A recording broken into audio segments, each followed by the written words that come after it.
నమస్కారం సిఎస్ శర్మ గారు.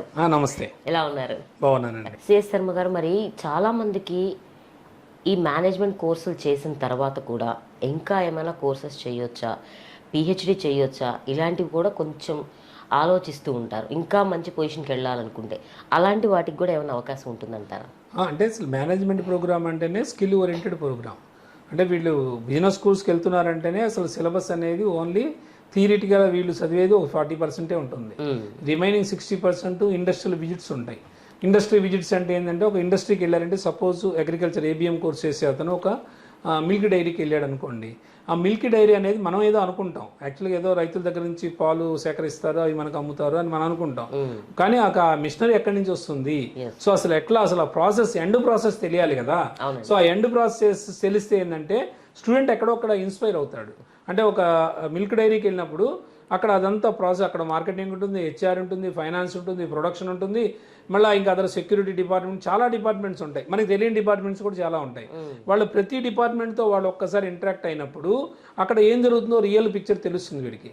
తెలిసినప్పుడు వీడొక ఇప్పుడు డబ్బులు లేకపోవచ్చు, ఒక 10 years 15 years వర్క్ చేసిన తర్వాత ఒక మిల్క్ ఫ్యాక్టరీ పెట్టుకోవాలి అంటే ఎక్కడొక్కడ ఇన్స్పైర్ అవుతాడు. సో అప్పటి నుంచి వాడు కొంత ఆలోచిస్తూనే ఉంటాడు దాని గురించి. ఓహో, మిషనరీ ఎక్కడి నుంచి, జపాన్ నుంచి రావాలా, జర్మనీ నుంచి రావాలా, ఎలా ఉండాలా మిషనరీ, సో ఎంత అవుతుంది దాని కాస్ట్, ఎక్కడ లోన్ తీసుకోవాలి, దాని ఏంటంటే ప్రాజెక్ట్ రిపోర్టు వాడి మైండ్లో తయారు చేసుకుంటూనే ఉంటాడు. సో ఆల్మోస్ట్ 10 years అయిన తర్వాత ఆటోమేటిక్గా వాడు మిల్క్ ఫ్యాక్టరీ స్టార్ట్ చేస్తాడు. లేదంటే ఇంకోటి ఒక జూట్ మిల్లు. ఇట్లా వాడి ప్రతి సెమిస్టర్లో కూడా 1-2 ఇండస్ట్రియల్ విజిట్స్ ఉంటాయి. ఎందుకుంటాయంటే వాడు ఒక ఎంటర్ప్రెన్యూర్కి ఎదగాలని బిజినెస్ స్కూల్స్ వాళ్ళు ఎక్కడొక్కడ వాడు ఇన్స్పైర్ అవ్వాలని చెప్పి తీసుకెళ్తూ ఉంటారు. అది డెఫినెట్గా అంత ఎక్స్పోజర్ మిగిలిన వాటిలో ఉండదు. ఈవెన్ వాళ్ళు అగ్రికల్చర్ బీఎస్సీ చదువుతున్నప్పుడు కూడా ఏదో ఫీల్డ్లో రైతులతో వాళ్ళతో మాట్లాడతారు, కానీ రియల్గా ఇండస్ట్రీకి వెళ్ళడం అనేది చాలా తక్కువ. ఇదంతా కూడా మేనేజర్స్ ఓరియంటేషన్ కాబట్టి మేనేజర్ అసలు ఏం చేయాలి, మేనేజర్కి ఉండాల్సిన లక్షణాలు ఏంటి, మేనేజర్ అసలు ఏం చేయాలి, అక్కడ ఎంత ఇన్వెస్ట్మెంట్ పుల్అప్ చేయాలి, ఏం చేయాలి, లోన్స్ ఎలా తీసుకోవాలి, ఇవన్నీ కూడా వాడికి తెలుస్తాయి. కాబట్టి ఆటోమేటిక్గా రేపు ఒక ఫుల్ ఫ్లెడ్జ్డ్ మేనేజర్గా, అంటే ఒక కంపెనీ సీఈఓగా ఎదగడానికి అవకాశాలు ఉన్నాయి.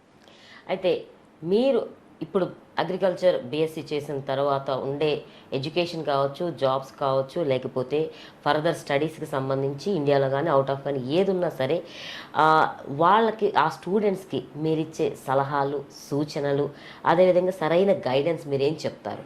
అంటే జనరల్గా ఏంటంటే వీళ్ళకైతే మనకు నేను చూసినంతలో వీళ్ళకి అసలు చాలా ఎక్కువ గైడెన్స్ కావాలి. బీఎస్సీ అగ్రికల్చర్ చదివిన వాళ్ళకి ఏంటంటే వాళ్ళది ఒక చిన్న లోకంలో ఉంటారు. ఎందుకంటే వాళ్ళు ఎక్కడో మహారాష్ట్రలో చదివి వస్తారు, లేకపోతే ఇంకో చోట చదివి వస్తారు. వాళ్ళ ప్రపంచం చాలా చిన్నదనమాట, చిన్న దీనిలో ఉంటారు వాళ్ళు దాని నుంచి బయటికి రారు ఫస్ట్. సో వాళ్ళు ఏంటంటే ఎంతప్పటికీ బడ్జెట్ ఇంత పెడుతున్నాం, అంత వస్తుంది, ఎంత అని చూస్తూ ఉంటారు. లేదంటే ఆల్రెడీ మాకు జాబ్ వచ్చింది, ఏదో 20,000 25,000 ఇస్తుంటారు. సో ఈ జాబ్ వదిలేసి మళ్ళీ మేము మేనేజ్మెంట్కి వెళ్తే మళ్ళీ ఈ జాబ్ కూడా మాకు వస్తుందో రాదు అని పెద్ద డౌట్. రెండోది ఏంటంటే అంత డబ్బులు ఎందుకు పెట్టుకోవాలి, ఆల్రెడీ అగ్రికల్చర్ బీఎస్సీ వీళ్ళంతా కూడా లోన్లు తీసుకొని చదివినవే. ఎందుకంటే మెయిన్ వీళ్ళు ఎలా ఉంటుందంటే, అగ్రికల్చర్ ఫ్యామిలీస్ ఉంటారు కదా, రైతులు, వాళ్ళు ఏం చేస్తారంటే పిల్లల్ని అగ్రికల్చర్లో పంపిస్తే సైంటిస్టు ఇలాగ అవుతారు అని చెప్పి పాపం వాళ్ళు చాలా ఎక్కువ ఊహించి ఈ అగ్రికల్చర్ బీఎస్సీ ఎక్కడొకటి చేయిస్తారు, మళ్ళీ బ్యాంక్ లోన్ తీసుకొని. ఆల్రెడీ వీళ్ళు ఇక్కడ భయపడేది ఏంటంటే, ఆల్రెడీ మాకు బ్యాంక్ లోన్స్ ఉన్నాయి, మళ్ళీ మేము బయటకు వెళ్తే మళ్ళీ బ్యాంక్ లోన్ డబుల్ అయిపోతుంది, మేము ఎలా చేయాలి, ఏం చేయాలని ఆలోచిస్తూ ఉంటారు. కానీ ఒకసారి మనం దిగిన తర్వాత తప్పదు. సో దాని అంతు తేల్చుకోవాలి. అంతేగాని ఎక్కడొక్కడ కాంప్రమైజ్ అయితే నీ జీవితాంతం నువ్వు కాంప్రమైజ్ అవ్వాల్సిందే. నువ్వు కాంప్రమైజ్ కాకుండా ముందుకు వెళ్ళగలిగితే నువ్వు సక్సెస్ అవుతావు. అంతేగాని నేను ఇంత పెట్టాను, అంత పెట్టాను, ఇంకా నేను పెట్టలేను అంటే అది ఎవడు ఏం చేయలేడు. మనం సముద్రానికి వెళ్తున్నప్పుడు గ్లాస్ తీసుకెళ్తే గ్లాస్ నీళ్ళే వస్తాయి, బిందె తీసుకెళ్తే బిందె వస్తాయి. సో ఈ రోజుల్లో ప్రతిదీ కూడా ఎడ్యుకేషన్ కూడా ఒక ఇన్వెస్ట్మెంటే. నువ్వు when you are spending more money you can get more return actually. So you are not spending anything, how you can expect more. So అందుకని చెప్పి నేను అనేది మరీ అంటే మన లిమిట్స్లో మనం ఎంత పెట్టుకోవాలి, మన బడ్జెట్ ఏంటి అనేది మనం తెలిస్తే వాళ్ళు నాకు చెప్తే ఆ బడ్జెట్లో I try to give the best college for them.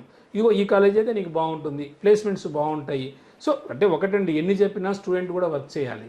Student work చేయకుండా nobody give the guarantee. So అది చేయాలి. కొంతమంది అంటుంటారు, పేరెంట్స్ వచ్చి నా దగ్గరికి 100% ప్లేస్మెంట్ గ్యారంటీనా ఏబిఎం చేస్తే అంటుంటారు. ఎంతమటు మనం గ్యారంటీ ఇస్తాం, దానికి 80% అటెండెన్స్ ఉండాలి, స్టూడెంట్ రెగ్యులర్గా కాలేజీకి వెళ్ళాలి. సో ఇవన్నీ ఉంటాయి. వీడేదో ఎంజాయ్ చేస్తూ హ్యాపీగా ఏదో డబ్బులు కడుతున్నారు కదా అని చూస్తే జాబ్ రాదు. సో వీడు స్కిల్స్ అడాప్ట్ అవ్వాలి. జనరల్గా బిజినెస్ స్కూల్స్లో నేను ఆల్మోస్ట్ 25 years నుంచి ఉన్న ఇదే లైన్లో. సో ఇంతవరకు నాకు ఒక్కడు కూడా కంప్లైంట్ చేయాల, సార్ నాకు జాబ్ రాలేదు అని. అంటే దానికి ఎంత ఉందో మీరు ఆలోచించవచ్చు దానికి. సో ఇంతప్పుడు ఒక్క స్టూడెంట్ కూడా నాకు జాబ్ రాలేదు, అందులో ఒకళ్ళిద్దరు ఉన్నా అది వాళ్ళ ప్రాబ్లం. వాళ్ళు రెగ్యులర్గా కాలేజీకి వెళ్ళకపోవటమో లేకపోతే ఇంకో ప్రాబ్లమో కానీ, బట్ యాక్చువల్గా కాలేజ్ ప్రాబ్లం అయితే కాదు. సో ఎందుకంటే ఒక 10,000 20,000 తక్కువ అయితే రావచ్చేమో కానీ ప్యాకేజీలో, but 100% everybody is getting the placement. అందువల్ల బిజినెస్ స్కూల్స్కి అంత ఎక్కువ ఫ్లేవర్ పెరిగింది ఇప్పుడు. సో అందుకని ఆల్మోస్ట్ స్టూడెంట్స్ అంతా కూడా ఇప్పుడు చాలామంది పెద్ద డౌట్ ఏంటంటే పీజీడీఎం అంటే చిన్న డిగ్రీ, ఎంబీఏ అంటే పెద్ద డిగ్రీ అనేది there is no difference at all. నువ్వు ఇప్పుడు మన 10th క్లాస్లో సిబిఎస్ఈ డిగ్రీ ఉంది, సిబిఎస్ఈ ఉంది, అలా స్టేట్ బోర్డు ఉంది, లేదా ఐసిఎస్ఈ బోర్డు ఉంది. మీరు అయితే ఏమడుగుతారు, ఏది గొప్పదంటే ఏం చెప్తారు? మీరు సిబిఎస్ఈ అయితే సిబిఎస్ఈ అద్భుతం అని చెప్తారు, ఐసిఎస్ఈ అయితే ఐసిఎస్ఈ అద్భుతం అని చెప్తారు. నేను స్టేట్ బోర్డు చదివాను కదా, నన్ను అడిగితే నేను చెప్తాను స్టేట్ బోర్డు సూపరు, నేను మ్యాథ్స్ బ్రహ్మాండంగా ఉంటుంది, బట్ సెంట్రల్ బోర్డులో అంత ఉండదు అని చెప్తా. సో దానికి ఉండేది నువ్వు ఏ స్టాండర్డ్ చదివావు, నీకు ఎంత పర్సెంట్ వచ్చేసి చూస్తారు. కానీ once you cross that level nobody ask about your degree. So నువ్వు ఎంబీఏ చేస్తే పీజీడీఎం చేసినా నువ్వు ఎంబీఏ అని చెప్పుకుంటావు బయటకు వెళ్ళిన తర్వాత. సో నీకు ఎవరు అడగరు దానికి, నీ ప్లేస్మెంట్ వచ్చే వరకే అది. వన్స్ ప్లేస్మెంట్ వచ్చిన తర్వాత they can see your performance, they can see your experience, they can see actually where you worked earlier. That is the only thing.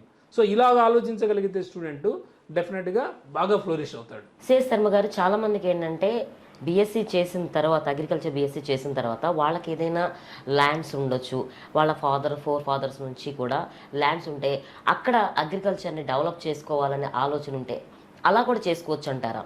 అంటే ఇది ఒకటి, ఇప్పుడు అగ్రికల్చర్ చేయటం వేరు. అంటే మీరు వర్కర్గానే ఉంటానంటే ఎవడేం చేయలేడు మిమ్మల్ని. మేనేజర్ అనేవాడు లీడర్ ఎప్పుడు వర్క్ చేయడు. లీడర్ ఎప్పుడు యాక్చువల్గా కింద వాళ్ళకి పని చేయిస్తాడు.